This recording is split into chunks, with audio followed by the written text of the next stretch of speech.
आज दोपहर के 1:30 से हमारे यहाँ पे हो गई थी झमाझम बारिश और तेज आंधी तूफान के साथ में बारिश हुई। तो मैं चढ़ गई थी सीढ़ियों पर ऊपर से देखने के लिए, क्योंकि यहाँ से सीढ़ियों से बारिश का जो व्यू रहता है देखने का वो मज़ा ही अलग होता है। तो खुली हवा में ऐसे में देख रही थी, लेकिन फिर पानी मेरे ऊपर ही आने लग गया था तो फिर मैं आ गई थी नीचे। और ये आज चले गए थे मार्केट, तो इनको कुछ काम था तो ये काम से ही गए थे, लेकिन थोड़ा बहुत किराने का सामान भी उधर से लेकर आ जाएंगे। तो मैं जैसे तैसे यहाँ पे टाइम पास कर रही थी, क्योंकि घर पर जब अकेले रहते हैं ना तो जैसे तैसे टाइम पास करना पड़ता है। तो मेरी आदत होती है कि अगर घर पे कोई नहीं रहता है तो मैं कुछ चीज़ें रहती है पुरानी वो खोल कर देखती हूँ, या फोटो वगैरह देख लेती हूँ, या फिर अपने लिए कुछ ना कुछ कर लेती हूँ, बना लेती हूँ। ऐसा चलता ही रहता है। लेकिन आज मैंने कुछ बनाया तो नहीं, क्योंकि बनाने में बर्तन वगैरह सब कुछ हो जाते हैं और मैं अकेली अकेली कैसे खा सकती थी, क्योंकि ये तो यहाँ पर थे नहीं। तो मैंने सोचा आज अपना स्किन केयर कर लेती हूँ, क्योंकि काफ़ी टाइम से मैं यहाँ पे आई हूँ जब से मैंने स्क्रब नहीं किया। वैसे तो मैं अपने स्किन रूटीन में कुछ भी नहीं करती हूँ, मतलब केयर में, कि जैसे बहुत सारे लोग पता नहीं क्या क्या लगाते हैं, लेकिन मैं मार्केट की कुछ भी चीज़ें नहीं लगाती हूँ, सिर्फ स्क्रब वगैरह यूज़ करती हूँ। और घर पे भी मैं यही चीज़ें यूज़ करती थी। लेकिन यहाँ पर खेतों पे आने के बाद ना थोड़ी सी स्किन धूप से झुलस गई थी, तो मैंने सोचा स्क्रब पड़ा हुआ है तो मतलब थोड़ा बहुत अपने चेहरे पर लगा लेती हूँ। तो खूब घिस घिस के मैंने चेहरे को साफ़ किया और अच्छे से क्लीन हो गया चेहरा। फिर मुँह धोकर आ गई और पोंछ लिया। फिर मैं थोड़ी देर आराम करने के बाद मोबाइल वगैरह चलाया, और फिर उसके बाद अभी मैं करने लग गई थी सब्जी वगैरह की तैयारी। तो अभी तक तो ये आए नहीं थे, क्योंकि अभी हमारे यहाँ पे पानी गिर रहा था। और फिर इनको कुछ ज़रूरी काम भी था, सामान वगैरह भी लेना था। और हमारी गाड़ी तो अंदर ही रखी हुई थी, क्योंकि हमारे यहाँ से निकलने का रास्ता नहीं है अगर गाड़ी एक बार अंदर आ जाती है तो। और अभी जब से रखी है गाड़ी, जब से ही धूप तो अच्छी खासी निकली नहीं है, थोड़ा थोड़ा पानी रोज़ गिर ही जाता है। तो ऐसे कीचड़ में गाड़ी नहीं निकल सकती थी। तो ये दूसरे की गाड़ी से गए थे, हमारे रिलेटिव रहते हैं यहाँ पर, तो बस उन्हीं की गाड़ी से गए थे। तो उनकी दुकान है यहाँ पे, तो जब वो आते हैं उसके बाद ही इनका भी आना होगा, क्योंकि वहाँ से गांव में आने के लिए कोई साधन भी नहीं होता है। तो मैंने सोचा मैं अपना खाना रोटी सब्जी बनाकर तैयार कर लेती हूँ। तो पता नहीं किस टाइम पे आएंगे, और हमारे यहाँ पे लाइट की प्रॉब्लम होती है, तो इस वजह से मैं 5 बजे से लग गई थी खाना बनाने में। तो आज मसूर की दाल बना रही हूँ। तो आलू वगैरह तो ये खाते नहीं है, मेथी दाना आलू प्याज की सब्जी कुछ भी खाना पसंद नहीं करते। तो मैंने काफ़ी टाइम पहले मसूर की दाल बनाई थी, तो आज फिर मैं मसूर की दाल बनाने लग गई हूँ। तो मसूर की दाल आज मैं कच्ची ही बनाऊँगी। तो कुकर में पकाने से भी अच्छी लगती है, लेकिन इसको कच्ची बनाते हैं ना तो बहुत ही ज़्यादा टेस्टी लगती है और बहुत ही ज़्यादा जल्दी पक जाती है। मतलब घर की दाल अगर होती है मार्केट की दाल से ज़्यादा जल्दी पक जाती है घर की दाल। और मसूर की दाल जो घर की होती है उसी में अच्छा टेस्ट आता है। कोई सी भी चीज़ें घर की बनी होती है तो उसकी बात ही अलग होती है। तो ये हमारे घर की, मतलब मेरे मायके से मैं लेकर आई थी, क्योंकि हमारे यहाँ पे मसूर वगैरह उगाते हैं तो घर की दाल होती है। तो बस मैं ये दाल वहीं से लेकर आई थी। तो बहुत टाइम के बाद आज मैं बना रही हूँ। तो एक बार पहले भी बनाई थी टमाटर के साथ में। तो जब सब्जी वगैरह नहीं रहती है तो यही सारी चीज़ें बचती है बनाने के लिए। तो आज कच्ची मसूर की दाल बनाई। तो वही अपने बेसिक से मसाले जो रहते हैं, हम नमक मिर्ची हल्दी धनिया पाउडर गरम मसाला, इसी के साथ लहसुन और प्याज के साथ मसूर की दाल बनाई। और ये ना चावल के साथ तो बहुत ही ज़्यादा यम्मी लगती है, और बाटी के साथ में भी बहुत ही ज़्यादा अच्छी लगती है। बस इसमें ऑयल कम डालना होता है अगर हम बाटी के साथ इसको बनाते हैं। अपने हिसाब से हम जैसे भी खाना पसंद करते हैं उस हिसाब से बना सकते हैं, लेकिन जब मैं बाटी के साथ में खाती हूँ तो ऑयल कम ही डालती हूँ।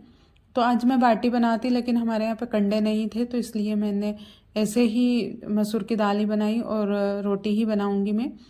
तो यहाँ पे मैंने कच्ची दाल डाल दी थी, और इसमें पानी अपने हिसाब से डाल दूँगी। जिस हिसाब से इसको गाढ़ा रखना है उस हिसाब से मैंने इसमें पानी डाल दिया, क्योंकि इसको पकाने में तो वैसे ज़्यादा टाइम नहीं लगता है, लेकिन ये दाल थोड़ी गाढ़ी गाढ़ी ही अच्छी लगती है। फिर ऊपर से नमक डाल दिया था, और इसको थाली को मतलब ढककर अच्छे से पका लेती हूँ। और फिर मैंने इसको बीच बीच में थाली को हटाकर भी देखा तो दाल हमारी जो है पकने लग गई है। और ना हम लोग गांव से है तो हमारी जो बोलने का जो तरीका होता है वो थोड़ा सा अलग होता है। तो बीच बीच में जब मैं वॉइस ओवर करती हूँ ना तो मुंह से कुछ ऐसे शब्द निकल जाते हैं, जैसे ढक के रखना। तो हिंदी में इसको ढक के रखना बोलते हैं। तो जब मैं जैसे वॉइस ओवर करती हूँ तो मेरे मुंह से कभी कभी ढांकना निकल जाता है।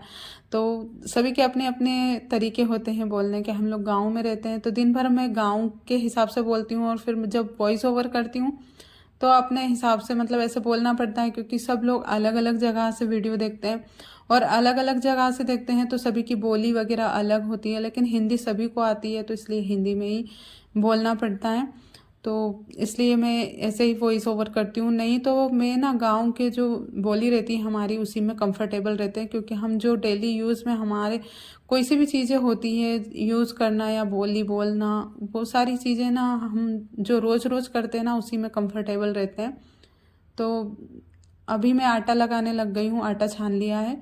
तो मेरे जितनी रोटी तो रखी हुई थी, लेकिन इनके लिए मुझे बनानी थी गर्मा गर्म रोटियाँ, तो मैंने आटा तो लगा कर रख दिया था। और उसके बाद फिर ये आएंगे, उसके बाद ही मैं रोटियां बनाऊंगी। तो आटा बहुत जल्दी लग जाता है जब आटा कम रहता है तो। और आटा ये मार्केट वाला आटा है तो इतना जल्दी लग जाता है, बारीक वाला आटा है तो इतना सॉफ्ट रहता है ये आटा। अगर हम पहले से लगा कर रख देते हैं तो इसकी रोटी ना बहुत ही अच्छी बनती है। और पूड़ी तो भाई साहब बिल्कुल ऐसी बनती है ये कि बिल्कुल भटूरे जैसी बनती है। चने की सब्जी हो और पूड़ी हो तो मज़े ही आ जाते हैं। तो इसका टेस्ट अलग ही रहता है ये वाले आटे का। तो घर पे हम जो यूज़ करते हैं वो आटा थोड़ा सा मोटा रहता है, लेकिन ये बारीक एकदम मैदे जैसा आटा था। तो मैंने आटा अच्छे से लगा लिया है और इसको मैं ढककर थोड़ी देर के लिए रख दूँगी, और इनको फ़ोन लगा कर पूछूँगी, उस हिसाब से ही फिर मैं खाना बनाऊँगी। क्योंकि एक के लिए बनाती हूँ तो ये जब भी खाते हैं ना तो इनके लिए मैं गर्मा गर्म रोटियाँ ही बनाती हूँ। उसके बाद ही मतलब मैं खा लेती हूँ। उसके बाद कभी कभी बना कर रख देती हूँ तो फिर दोनों साथ में ही खाते हैं। तो यहाँ पे मैंने आटा ढककर रख दिया था और फिर मैं आ गई थी बाहर। तो अभी मैं आपको दिखा रही हूँ अपने तोरई के फूल जो हमारे घर के बगल में ही लगे हुए हैं। तो फूल कितने ज़्यादा अभी शाम के टाइम पे इतने ज़्यादा फूल खिल जाते हैं, लेकिन सुबह उठकर देखो ना तो सारे फूल झड़ जाते हैं। तो मैं बाहर टहल ही रही थी और इतने में ये भी आ गए थे। तो किराने का सामान भी मैंने इनसे थोड़ा बहुत मंगवाया था और गणपति जी विसर्जन का सामान भी मंगवाया था। तो ये इनकी सेविंग करा के आए थे तो थोड़ा सा अलग लग रहे थे, तो मैं इनको देखकर हंस रही थी। और फिर उसके बाद फिर हम आ गए थे घर के अंदर, और ये तो बाहर हाथ मुंह धो रहे थे और मैं सामान यहाँ पे देखने लग गई जो जो सामान मैंने मंगवाया था। लेकिन जो जो मैंने मंगवाया था उस हिसाब से ये सामान लेकर नहीं आए।